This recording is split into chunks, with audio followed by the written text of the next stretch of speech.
What is up, everybody? This is Stock Market Education, and today we're going to be talking about Beyond Meat and whether or not it's a buy.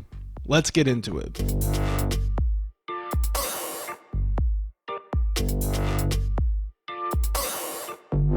Beyond Meat is the fastest growing food company in the world that builds the meat directly from plants, an innovation that allows consumers to enjoy the taste, sensory, and smell of popular animal-based meat products while enjoying the nutritional and environmental benefits of eating plant-based meats. This innovation positions Beyond Meat to be able to directly compete with the $1.4 trillion meat industry. Everybody who invests is like a batter in baseball, stepping up to the bat, and each company you analyze is like the pitcher pitching you a pitch. You don't have to swing at everything that looks like a good investment because there are no called strikes on Wall Street, but you swing when you want to swing. And if you hit, then you hit.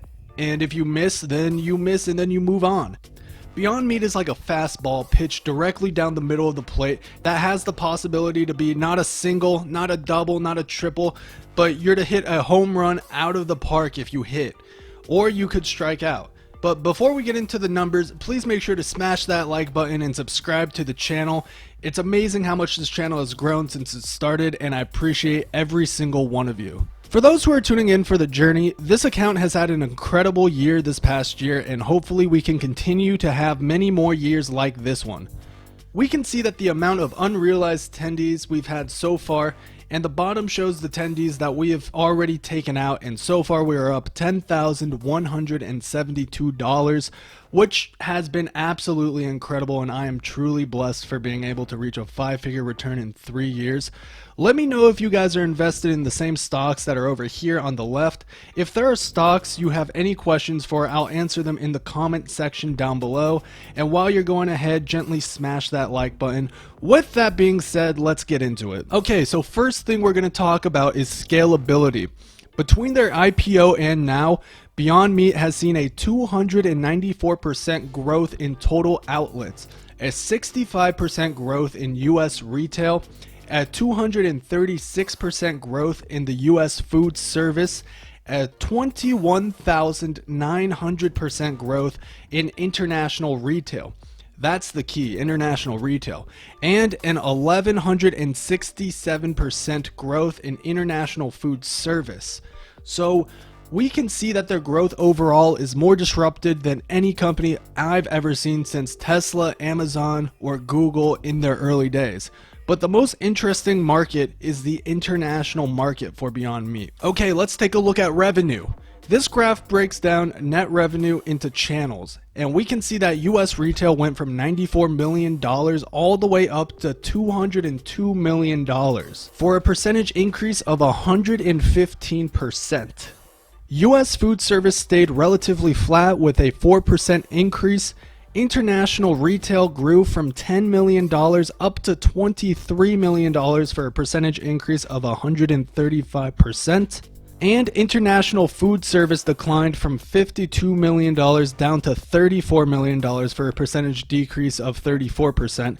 And that decline was due to the effect of the pandemic in this particular industry. These numbers illustrate how Beyond Meat's continuing growth in total outlets and sales has been driven by new product launches, continued investment innovation, and significant consumer demand. Disruption. Let's talk about disruption. When we take a look at Beyond Meat's disruption, we can see that Beyond Meat has only been public since May 2019, yet has seen a drastic increase in the markets.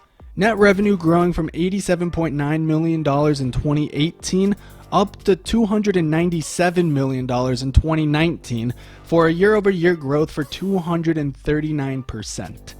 Along with a 53% year-over-year growth from 2019 year-to-date to 2020 year-to-date. With that being said, let's look at the balance sheet. We can see that their cash and cash equivalents went from $54 million in 2018, and for those who get confused, these numbers are in thousands, so when you see 54,000, it really means 54 million. Okay, so they increased up to $275 million for a percentage increase of 409%. Which is enough to pay off all of their long-term liabilities. As far as balance sheets go, if I had to give a rating on this balance sheet on a scale of 1 to 10, 1 being like on the verge of bankruptcy and 10 being one of the best balance sheets you'll ever find, Beyond Meat's balance sheet is so good, I would rate it about a 9.6 out of 10. Marketing, let's look at their marketing. Beyond Meat's brand is exponentially increasing. Their unaided brand awareness is up 283% since IPO, and total brand awareness is up 126%. And this is largely due to the amount of partnerships Beyond Meat has landed themselves.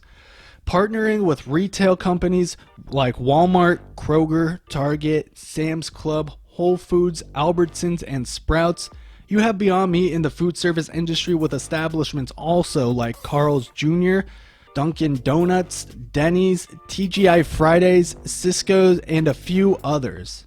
And this is not even the best part. The best part is that they have a partnership with McDonald's, who is the king of fast food and the king of the drive-thru. And they're also disrupting the international markets and establishments like Metro, Starbucks, A&W, Alibaba, and Beyond Meat CEO Ethan Brown has done an incredible job getting his product in giant food chains practically overnight. And also, one thing to add about Ethan Brown is also the founder of Beyond Meat. So it's not like somebody kind of like took over the business and is looking to meet numbers every quarter. And there's always something about founder-led businesses that make the company's vision so clear. And Ethan Brown has experience in the energy industry, serving as an industry analyst for the National Governor's Center for Best Practices, and he also worked his way up the corporate ladder of Ballard Power Systems, ticker symbol BLDP, which is a hydrogen fuel cell company. And they have other innovators on the board of directors. Seth Goldman, for example. If we look here, we can see that it says, Mr. Goldman has served as founder and chief change agent of Eat the Change, including the Plant Burger, a quick service restaurant concept since March of 2020. Mr. Goldman was the TEO Emeritus and Innovation Catalyst for Coca-Cola's venturing and emerging brands. We also have Ned Segal on the board, who is the former CFO of Twitter. Let's address some of the bears. There are many bearish rumors going around that plant-based meat is unhealthy for you. But that is a very hard argument to make because it has a 42% reduced risk of developing heart failure. 30% of most cancers in developed countries are attributed to dietary factors. Not only that, Beyond Meat is looking to make the meat market more sustainable.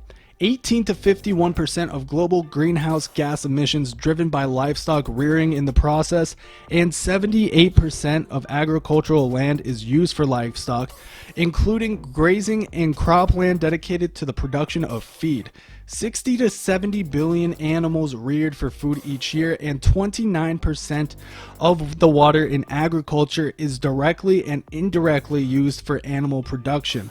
All of which Beyond Meat is improving. Beyond Meat is highly innovative at its core. They have a large, experienced team composed of scientists, engineers, researchers, technicians, and chefs.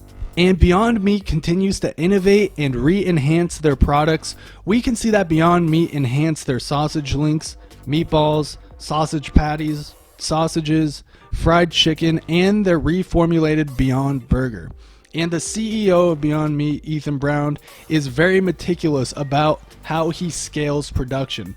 He plans to build new factories, and over here it says that they're establishing their first exclusion facility outside of the US in the Netherlands, expected to be operational by the end of 2020. But not only that, Beyond Meat has a signed agreement with Jiaxing Economic and Technological Development Zone to develop manufacturing capabilities in China. This facility in China is going to be making mostly pork-based meat, and the initial production trial runs are expected to be by the end of 2020. Which, when you come to realize that China has a population of 1.393 billion and China consumes more pork than any other country in the world, you can see that Beyond Meat has only scratched the surface of this, and eclipsing Tyson and Hormel could be in their future.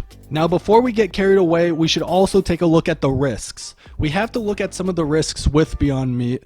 Risk number one is that Beyond Meat relies on a limited number of vendors who supply their raw materials. In other words, their financial performance is intertwined with these limited suppliers, in which case Beyond Meat doesn't have control over. We'll see if they start to vertically integrate their supply chain of raw materials, kind of like how Tesla did. But that's risk number one. Risk number two is pea protein. Beyond Meat cannot control their supply of pea protein, and they also can't control whether or not there will be a poor or a good harvest of pea protein that year. Risk number three is they are dependent on a limited number of distributors. If they lose one of their distributors, then their sales will get hurt until they're replaced. If I were to give the company a low, medium, or high risk to reward ratio, I would give it a medium risk, but the return would be the highest possible return.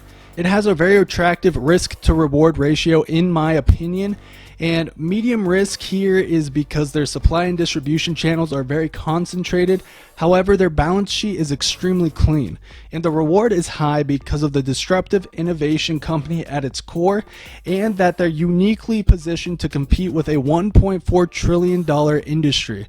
Dedicating themselves to smashing the like button, and also dedicating themselves to allocating 6.9% of net revenue towards R&D, which is 3.8 more times than Nestle, 6.2 times more than Kellogg's, 11.5 times as much as WH Group.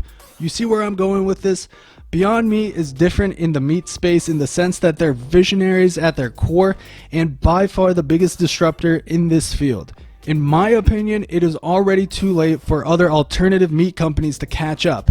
Impossible Meat is almost laughable compared to Beyond Meat in terms of quality, and they're so far behind with partnerships. We just started buying shares of Beyond Meat and so far own 16.92 shares, and we're looking to hold these shares long term unless something changes in their underlying business model. However, I think we're going to do very well for ourselves with this stock. Thank you guys for watching this video. Make sure to click the like button and subscribe if you haven't done so already, and have a great day. Bye.